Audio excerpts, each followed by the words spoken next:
That is how you make a double cheeseburger.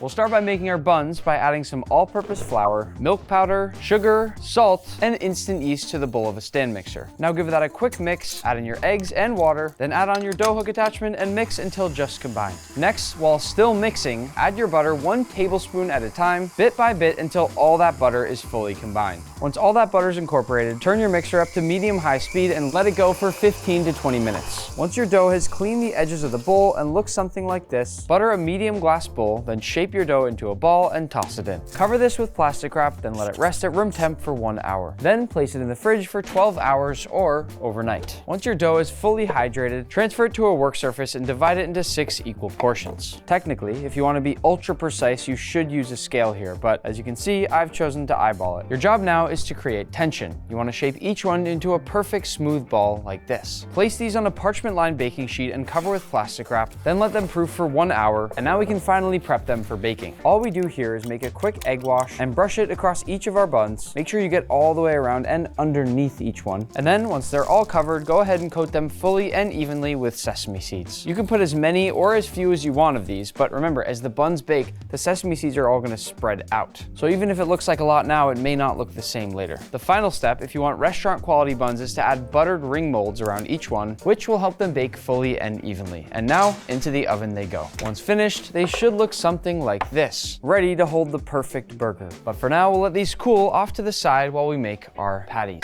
Our patties will be made of 3 different meats. The foundation is chuck, which gives you that beefy classic burger flavor. Then short rib, which gives us that marbling and richness. And finally brisket, which gives us fat and juiciness. As I grind, I'm gonna alternate, and that ensures that these 3 different meats blend into each other evenly. You may be wondering, why are we making our own burger patties? Why not just buy pre-ground meat? I could give you a lot of reasons, but I think the best reason is control. I can grind it to the exact size I want, which gives the perfect texture to my burgers, but also I know exactly what that fat to lean ratio looks like. But I guess the most important thing you need to know is that it just tastes better. There are 3 things to know when shaping patties. The first is that you want to handle them as little as possible. If you overwork them, they'll become heavy and bouncy. Next, you always want to make them wider than your buns because they shrink about 20% during cooking. And the easiest way to do that is to just measure with your bun. Finally, we want to put a dimple in the center, and that'll stop the patty from shaping up into a meatball. Once our patties are shaped, we'll cover them loosely with plastic wrap and place them in the fridge until they're ready to be cooked. While those are resting, we'll make some caramelized onions by adding some butter and oil into a pan over medium heat. And once that's melted down, we'll add our sliced onions as well as a generous handful of salt and give this an initial mix to make sure every piece of onion is coated in that butter and oil. Now I'll turn this down to low and I'll let this cook while we move on to make our pickles. As a first step, we'll chop our cucumbers into nice thin rings. And by the way, the whole time we're doing this, we're going to be watching those caramelized onions. Whenever it starts to get too brown anywhere, add a little bit of water and give it a stir and just let those keep going.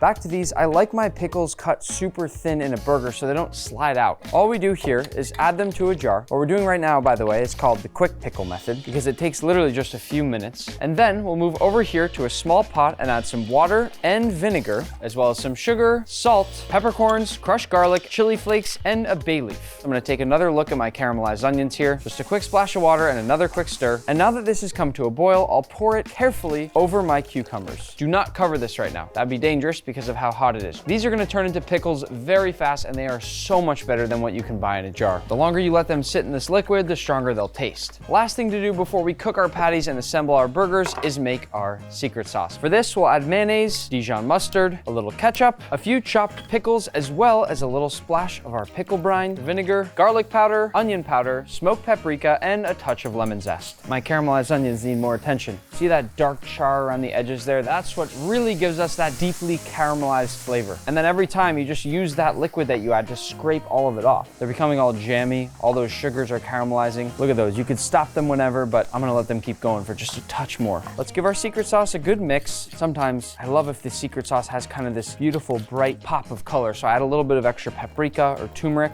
Once you're happy with your secret sauce, cover this up and toss it in the fridge until you're ready to assemble. That means pickles, ready. Those are done.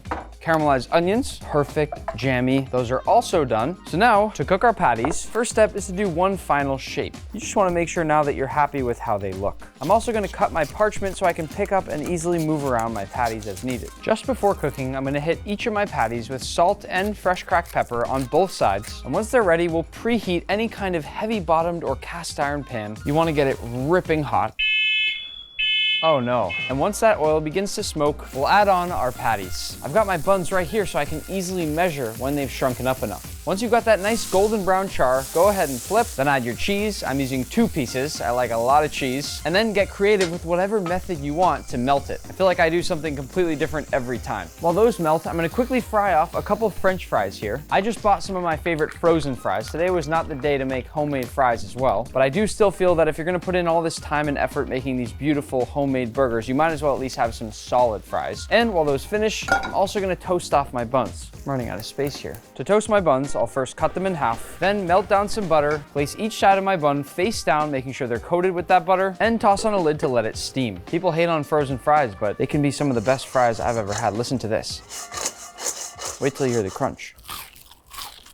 They're insane. Our patties are done. What's great is that my patty should now be the perfect size for my burger bun. Our buns are beautifully toasted. Our fries are crispy golden brown, which means it's time to assemble. We've got our bottom bun, secret sauce, some iceberg lettuce, tomato, our first patty, then our pickles, second patty, then our caramelized onions, some diced red onions, a little more burger sauce, and finally, that top bun. Before we taste, one last thing. I feel like no one ever eats burgers and fries in a fancy way, so just dump these out, press it down a little bit. Don't get mad at me for that. It's a big burger.